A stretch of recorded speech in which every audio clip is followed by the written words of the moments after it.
Sauls?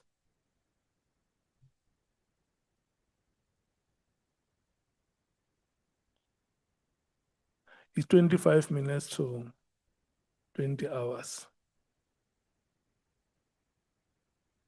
Your time starts now. Until what time? You have observed the trend. We've already dealt with that, Chair. Please give me until what time do I have? You must not go beyond 30 minutes. Okay. So it's Once, if we go to 8:05, you must stop speaking at 8:05. yes, sir. Do you mean 30 minutes per witness or? I'm saying you must not go beyond 30 minutes. Thank you, Chair. Ms. Mashale, in my view, good evening, Chair. Good evening, Honorable Sauls. In my view, you are a whistleblower. In my view, just based on your submissions, we should actually be saluting you, not scolding you.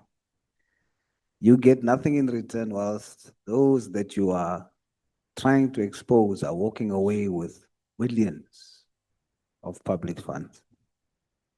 I cannot attest to your personal character, but when I just exclusively test and look at your evidence, I can only say thank you. For all these years, you kept on fighting. Thank you. Don't stop. Keep going. Whistleblowers are going to win. The tide is turning. Whistleblowers are going to win. They are shocked that they turned the fire 7 times hotter for you and you didn't burn because there's a 4th man in the fire with you. So keep going. You remind me of my mother, the way you pull your face, the way you. So your children should be very proud of you. You testified earlier. I want to understand, are you testifying that General Kumalo lied under oath about you? Yes, I do. Why do you think he would want to lie about you or make you look like you are not credible? There are several attempts, and still there are, and there's still going to be several attempts to discredit me. But I also feel that if you're going to discredit me, you must at least discredit me with credible evidence also. Don't just discredit me for the sake of discrediting me with misinformation, because as the head of crime intelligence, General Kumalo had the duty before coming to Parliament to confirm the information that he came to give under oath here at Parliament. And he didn't do that. He took the information as he got it from whoever gave it to him, because this information was also presented by General Masimula in Parliament. And as a result thereof, a complaint was submitted by Merida Haas to Parliament to say General Masimula and Minister Tele lied to Parliament under oath relating to this very issue. Now General Kumalo take the very same report that was submitted by General Masimula to Parliament, and he came here with that report without confirming the information. In your testimony, are you saying that you have proof or that you can prove that some SAPS officials during your time in SAPS has been supplying guns to gangsters? I have evidence. I have evidence, and that evidence is still in the possession of DPCI Free State. Brigadier Mafojani. I printed everything for them. There's evidence that firearms they were meant to distract it were removed from the Free State sub-storage facility and sold back to the black market. So our children are killing each other with guns supplied by SAPS? Guns supplied by SAPS, yes. Name the people in SAPS whom you can prove is corrupt. I will start with General Lysia. Then I will go to the Provincial Commissioner of Free State. Then I will go to the Deputy Provincial Commissioner of Free State. Then I will go to General Sibia. I will add General Kumalo and General Lushaba. If you want me to sit yet for the whole night, but currently now I can tell you safely that Free State SAPS is a crime scene. Firearms, I have evidence that firearms are being removed, and General Isia and General Modise is implicated, that they supplied hitmen with firearms from the storage facilities. Those firearms killed witnesses, and those firearms are now in the possession as a result of the Mr. Nguru's evidence that he provided. Mr. Nguru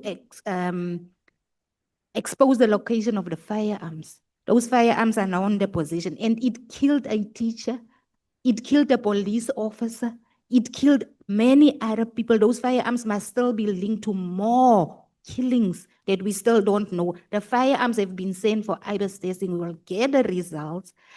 And if you are a hard worker in Free State and you fight against crime, you become a target. Currently, we sit with the situation where anti-gang members were arrested by anti-corruption, whereby they went to Nigerians, take the drugs, take the money, and they take them for themselves and they release them. And then anti-corruption arrested them. There were evidence, there were witnesses, and then a general, Mukalake, she found them not guilty on the departmental trial while they are still on trial in court. They were arrested a second time for the same offenses, and they were found not guilty again. Now you ask yourself, that same General Mukalake that I'm speaking with, where her son raped a minor child, and a police officer was instructed not to arrest the son. And that case was withdrawn by the DPP. And because I can speak about these things on my social media platforms, I went to expose it on social media. As a result thereof, that docket was requested and put on the roll again. But I don't know currently what is the status. When is that little girl going to get her justice while Mukalake was promoted and her son is still out there? We don't know how many other girls are suffering as a result of what he did to that little girl. And how do you feel about the fact that such people with alleged crimes are protected or seems to be protected, whilst your children needs to watch you in court with chains around your feet? How does that make you feel? It makes me feel that I'm angry, because my children also deserve the right to a normal life. And as much as the children of these people who are being implicated in these crimes and corruption have normal lives, and I'm trying to at least make a difference, and I'm being chasing around, and I must stay in hiding. I cannot spend time with my kids. I'm angry. Just very quickly, so that I spend the next 15 minutes with the next witness. Let's jump quickly to the WhatsApps. I'm not going to touch all of it, but there's one that's very interesting. 23rd January, General Libya, you reported allegations of corruptions against Major General Jan Totsetsi for the misuse of 300,000 from a Tea Club funds for his farewell function. You also reported that a whistleblower, Moketi Mokwena, has been victimized after reporting Totsetsi. And you urged DPCI to investigate the matter, and so on and so on. What happened to that? In fact, Moeketsi, who's also a whistleblower, was convicted on a crime where there is not even a complainant. He's currently in jail. Wow. He's in jail. So Tesi got away while there is serious dockets. Even the docket where the farm manager Werner Horn was killed, where Max exposed it, police officers transported the hitman. So Daisy was catch red-handed inside the kraal of a farmer. They caught him there. Nothing happened. In fact, the witness in that case who was Sotetzi's, because Sotetzi also have a farm, cattle. In fact, all these generals have farms. I don't know where they get the money to buy all these farms, but they have farms. So the farmers in Bethlehem, that side of Bethlehem, opened a dossier relating to the crimes where Sotetzi and other police officers are implicated in. Their dossier was handed over to the former minister, Becky Cele, and the Hawks. Up to today, nothing happened. That's why I went to General Libya. Recently, before Max was convicted, you took the dossier to IPET in Bloemfontein. Nothing happened. That 300,000 rand that we are talking about is money from the police stations, whereby police stations were instructed to each and every police station must donate 10,000 or above for the farewell function of Sotetzi. That was reported. Nothing happened. I wish we had more time. But then you also mentioned WhatsApps to Advocate Jay Govender, potential illegal military style training camp near Vicksburg. What is that about? You gotta go quickly for me, no? Remember, there was the issue of the illegal military camps that was established in Mpumalanga. There was a result, but we reported to SSA.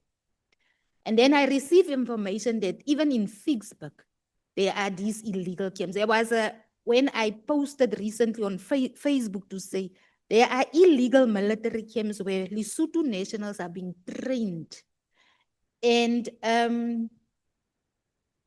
SAPS announced, they make a huge announcement to say, we are going to look for these illegal military camps. When they arrived there, those people were gone. But the Lesotho government confirmed that it's true. Those illegal military camps was there, but as a result of the fact that SAPS made an announcement that they are going there, those people left. All right. Then you have something about a Major General Pilani Lushaba. He allegedly filed a false house robbery case to cover up the theft of a CI laptop, crime intelligence laptop. What's that about? Briefly. Is the case that I talked about that Honorable Skosana asked me about the sex worker that he invited to his house, had fun with her, and she stole the laptop, the cell phone, and the firearm. You went to the Valeria police station, opened a case of house robbery. When the case was investigated by the warrant officer, who is now also dismissed as a result of that, he found that there was no house robbery. It was a night of fun, and this lady decided that she's going to take these items for herself, and he opened a case against General Lushaba for defeating the ends of justice in perjury. Okay. Then there's safe houses that's being used for personal use, registration of family members as informers, nepotism that you also sent to. Yes. What's that about? Brigadier Kubeka, who is also a section head of crime intelligence in Free State, has been using a safe house for his and his family personal use for a very long time. Even the Secret Service vehicles.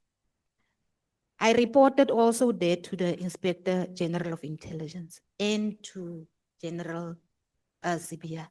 Nothing, General Libya, nothing happened. Nothing happened to date. To date.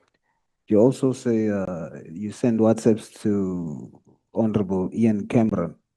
Yes, 27 January, you informed him regarding the career path of the district commissioner of Overberg, who was appointed as brigadier in 2011.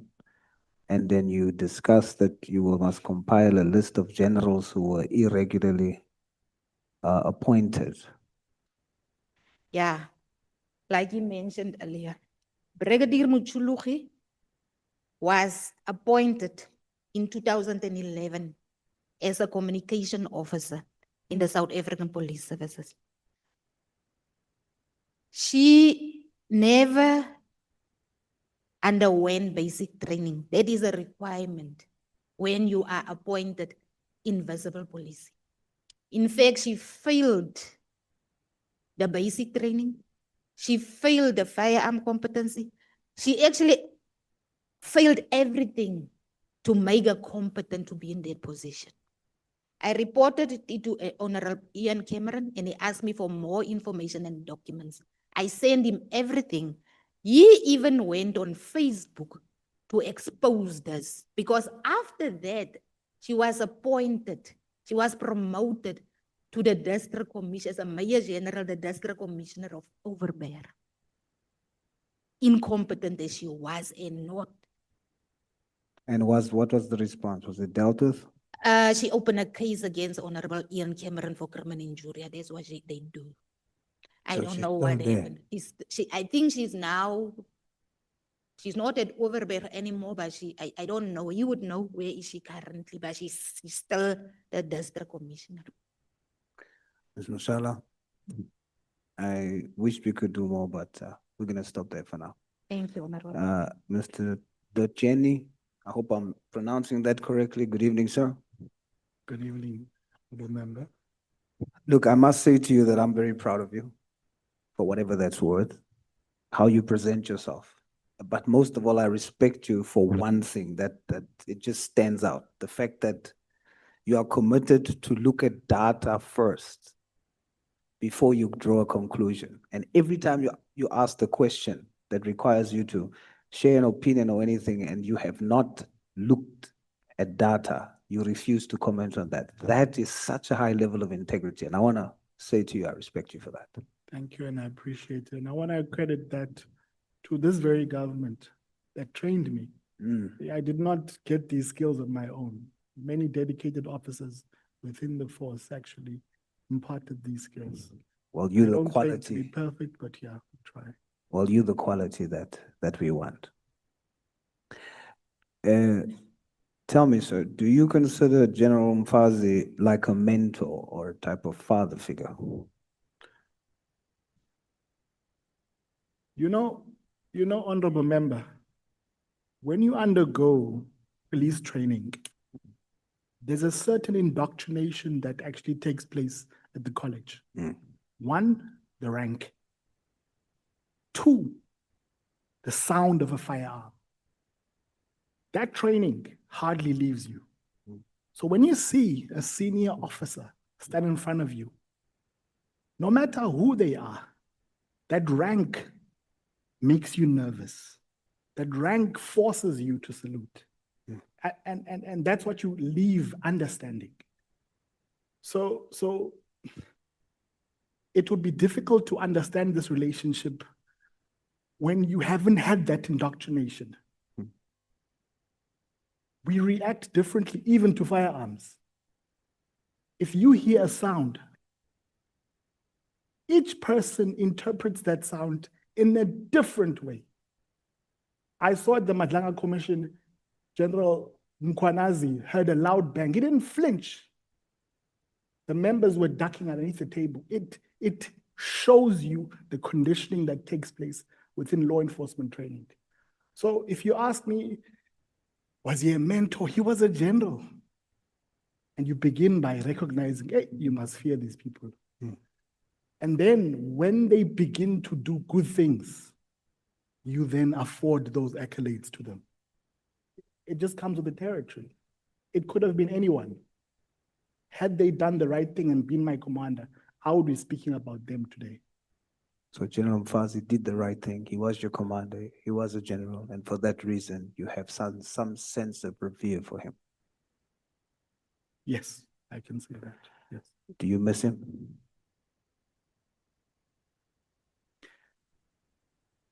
It's the kids that matter.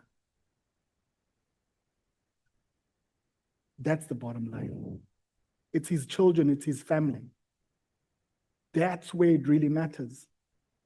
I still have a father, I still have a mother. They don't have a father. That's the bottom line. Do you miss him?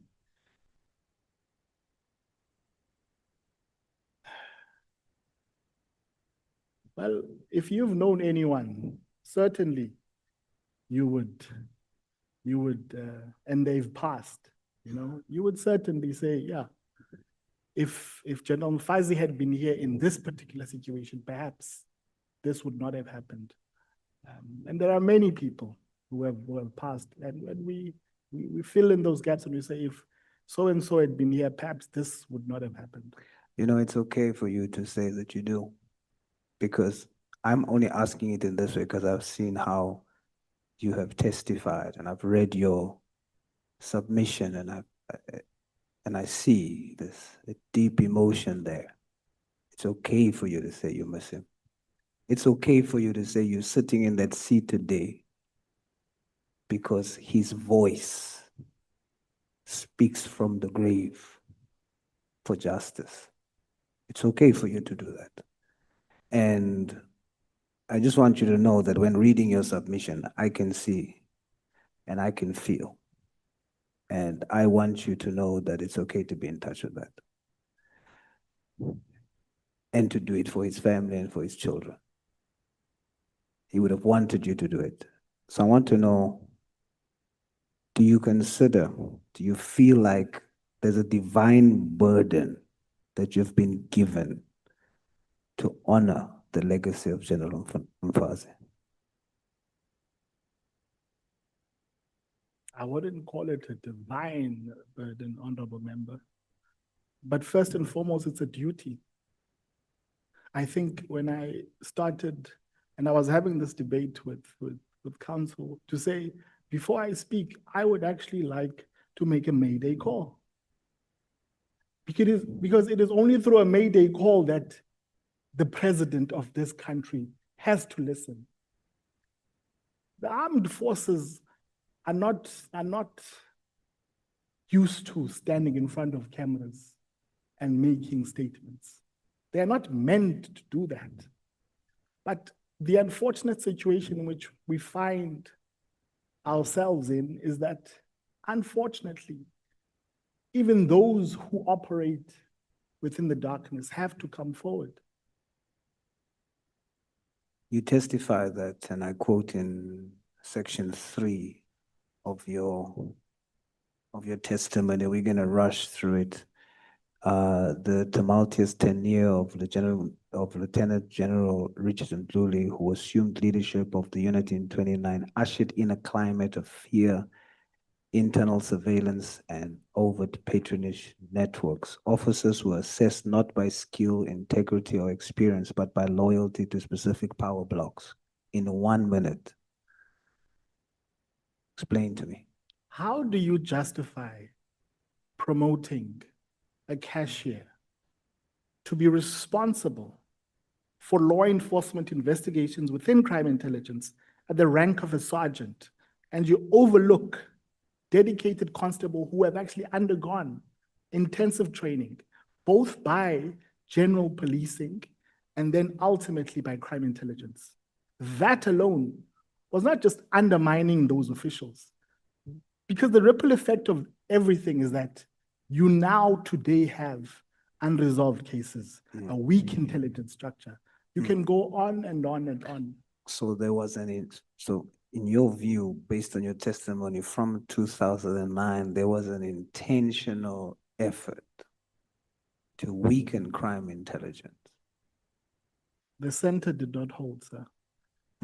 Those who occupied positions of power were selfish in their approach. I don't know what motivated them, but the consequences we feel today. Is that a yes? That's a yes. From you further go on to say from 2009 to 2011, when you testified earlier, the evidence leader said you exited SAPS in 2012. Yes, 2012. Was it 2012 or 2011? 2012. 2012. Your yes. statement says 2011. I tried to correct that in the supplementary statement. All right, so it's I 2012. left You 2012. exited 20. I exited 2012. All right. Then you say from 2009 to 2011, I observed how operational cohesion gave way to systematic factionalism. 1 minute. Gooi for me. It is hardly based on the evidence which I submitted earlier, where I had witnessed and received reports from intelligence agents on the ground and the operations that they were involved in, which were not authorized, were not in accordance to the law, did not address priorities, national priorities in terms of crime.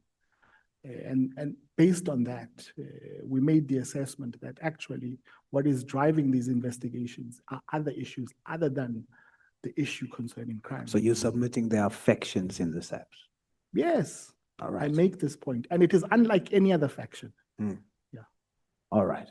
Then do you hold by your statement now that you've clarified that you've exited in 2012? You say by the time I exited SAPS in 2011, it will now be 2012. This pattern was firmly established. I stand by that statement. It was firmly established. And unfortunately, if any of the people that were appointed, some of them are still serving till today. That is what they understand. That is how they'll still do things. You know, the 31 December letter from the minister, it didn't only deal with the disbandment, it also dealt with the moratorium on appointments. You make mention of this in your statement. You say compounding this is the alleged moratorium on the appointment of critical crime intelligence post believed to have been imposed or maintained by executive directive. It has left the division hollowed out and precisely the moment South Africa faces its most sophisticated wave of organized crimes. Kidnappings, transnational trafficking, cyber-enabled financial crime, and targeted political violence. SAPS has neither the personnel nor the internal trust to tackle these threats at the scale required. That second part in the letter, are you saying that in itself is also an intentional effort to weaken crime intelligence? What I witnessed during the era of General Mdluli was precisely what is happening now. This is why I say perhaps it's the same script, different cast, but when crime intelligence posts become available, which is not a day-to-day thing, it is ordinarily under circumstances when a thorough assessment has been done to actually determine the needs of that unit. At your weakest moment, you don't, what is the word? You don't disassemble, you build. And all indications are that crime intelligence at the present moment is a little bit challenged when it comes to assisting in the fight against crime. All right. You literally have 1 minute. And in that 1 minute, on behalf of General Mfazi's children, what they want, what they dream for, his wife, for justice, in 1 minute, tell us as Parliament, if General Mfazi was here now, what would he have wanted us to do? There was a dream for this country, and I believe there still is a dream, that a people can come together and live as one, regardless of race, of creed, of any form of belief. But such society can only thrive when all of us can live in this land freely so. You do not commit a murder at that level of this institution called government, this country, this republic. I think one of the things that I remember General Mfazi used to say is that, Chief, it's not about you. It's not about you. It's not about you and me. Because ultimately, all of us need to make a sacrifice to build this country to be that ideal that we aim for it to be. If I were him, I'd say that. Stop. Stop. Tochen. Stop. Thank you so much, Honorable Sauls and Mr. Tochen.